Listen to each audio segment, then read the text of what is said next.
Good morning students, welcome to the next video on verbs. In this video we will learn about modal verbs. So modal helping verbs are total 10 in number, mainly they are 10.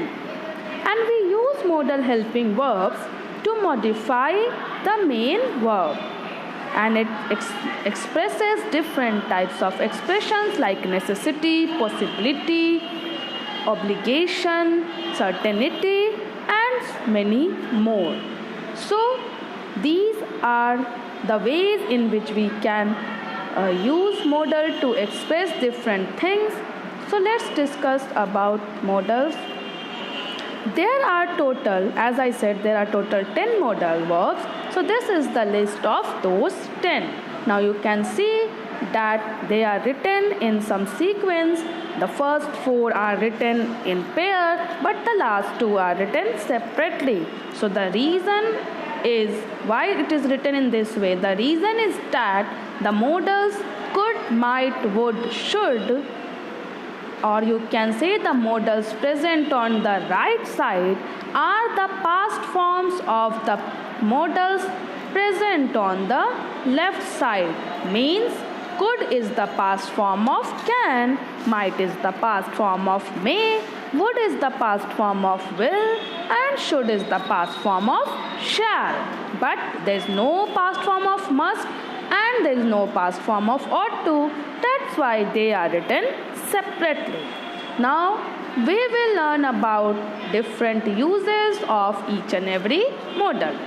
So first of all we will learn about can, could, the uses of can and could.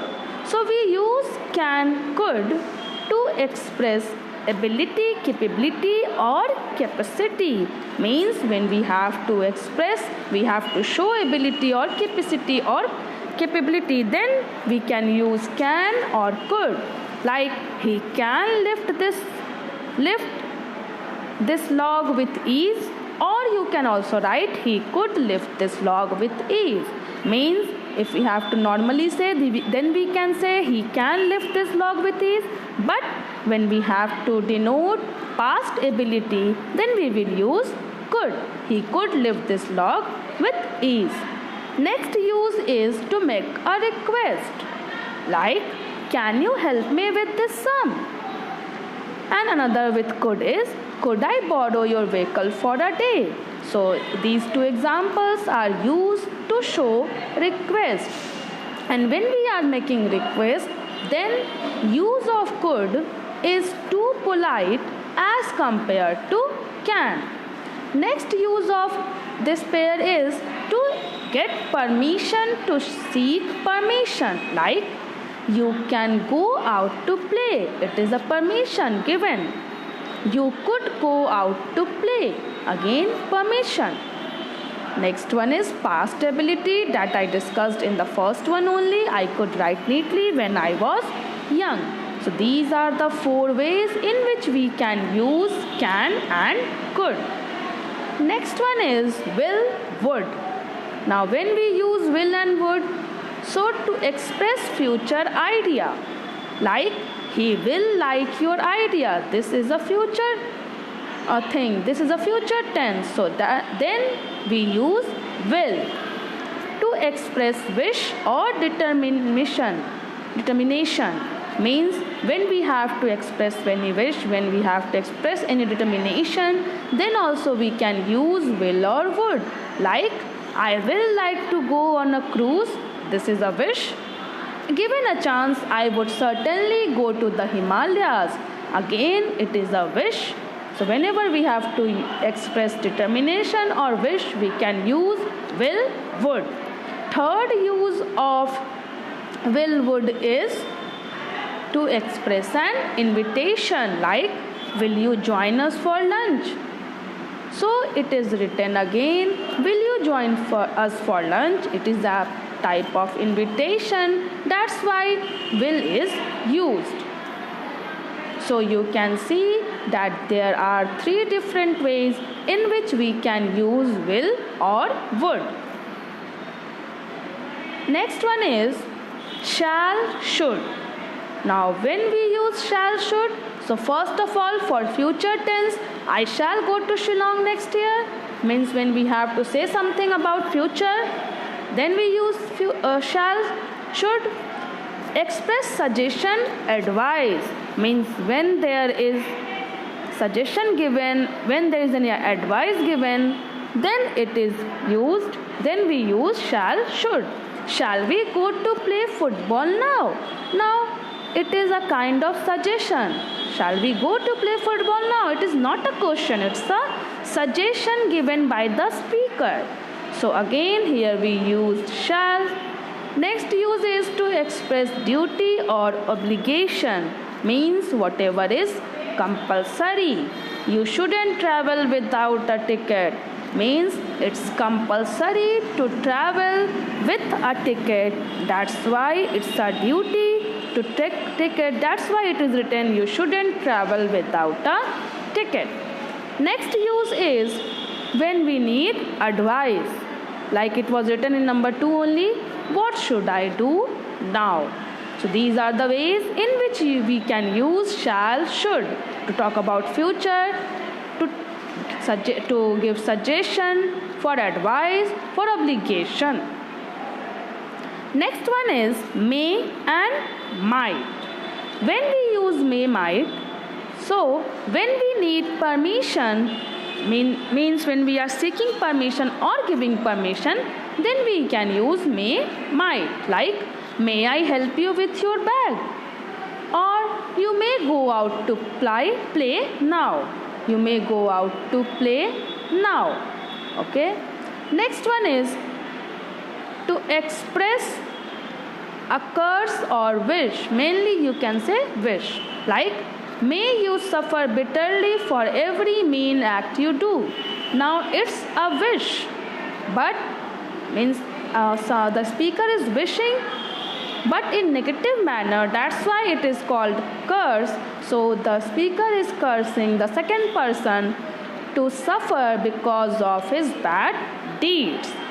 May God bless you. It's a wish. Next use of may, might is to talk about possibility, like it may rain this afternoon or it might rain. So whenever we have to talk about permission, wish or possibility, we can use may or might.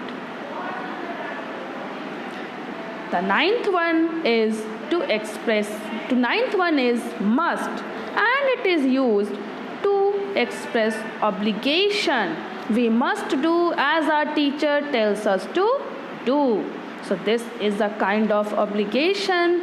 You should follow the commands of your teacher.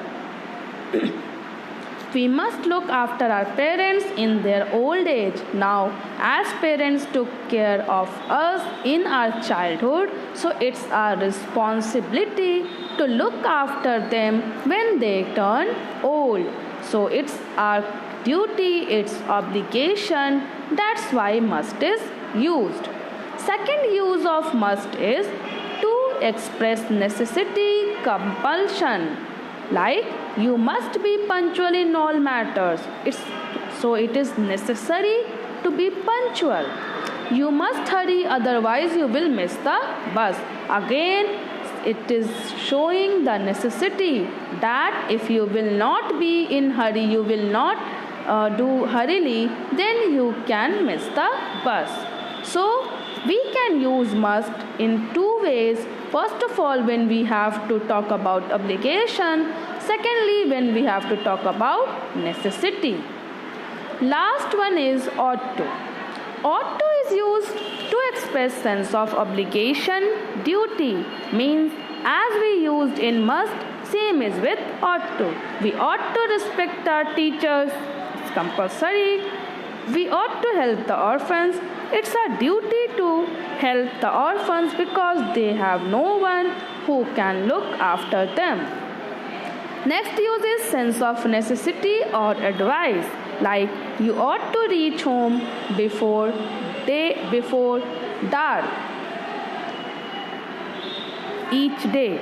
So it is written that you ought to reach home before dark each day. So it is a kind of advice also that you must reach home on time, and it's a kind of necessity also that it's necessity to be at home on time. So when we have to use ought to, we use ought to at the time of expressing obligation and at the time of showing necessity or advice. But here is a note given. What's the note? That ought to have is the past tense of ought to. Means it's not any important thing. Like I told you that there is nothing made for the past form of ought to. But when we add have word in that, then it forms the past tense. Again, must expresses more compulsion but less obligation than ought to. Means when we are talking about compulsion in a necessary thing, then must will have more privilege as compared to ought to. But when we are talking about obligation, then ought to will have more power. Means when we have to choose any modal to talk about compulsion, then must will have more power, and when it is the matter of obligation, then ought to will have more power. Next one is ought to expresses more moral obligations than should and must. See, what is written in the second one, that when we are talking about obligation, then ought to has more power. Same thing is written here also, that as it has more power, so whenever we are talking about obligation, then it will be above should and must. So this was regarding the chapter modal. I hope you have understood the concepts, you have understood all the uses of modals.